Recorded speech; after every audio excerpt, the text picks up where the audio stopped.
learned was that dreams and the dreaming process, in other words, following dreams and noticing dreams that come up during the day and what have you in fantasies, listening to those things is very, very important.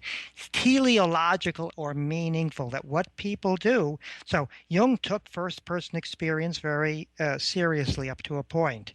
He said, watch what people dream, watch what people feel, and follow that. Try to understand it. And what would be an example of that, following the dreaming process and using dreaming to get better insight about yourself and the world?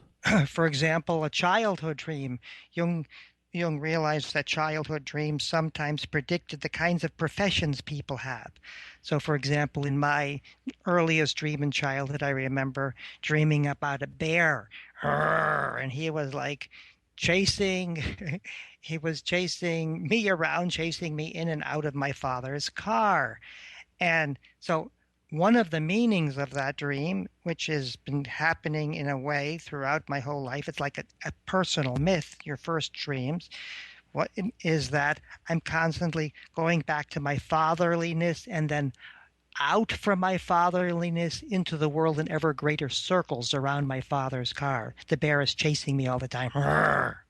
My fatherliness, I'm a very fatherly, kind person, part of me, and another part of me is a bear that just loves to explore nature. That's the physicist part of me.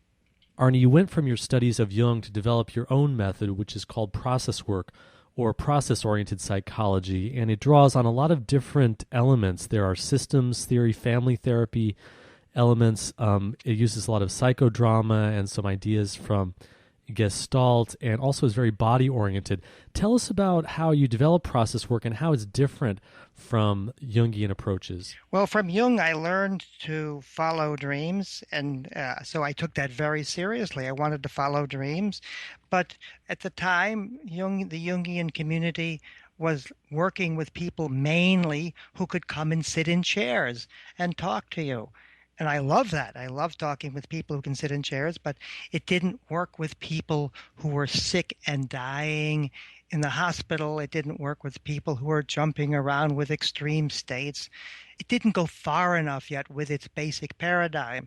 So I decided to develop something called process work, which means follow what people are doing, even if they're not sitting in a chair. Maybe they're lying in a bed. Maybe it's their last 10 minutes of life or whatever. That's the coma work part of process work.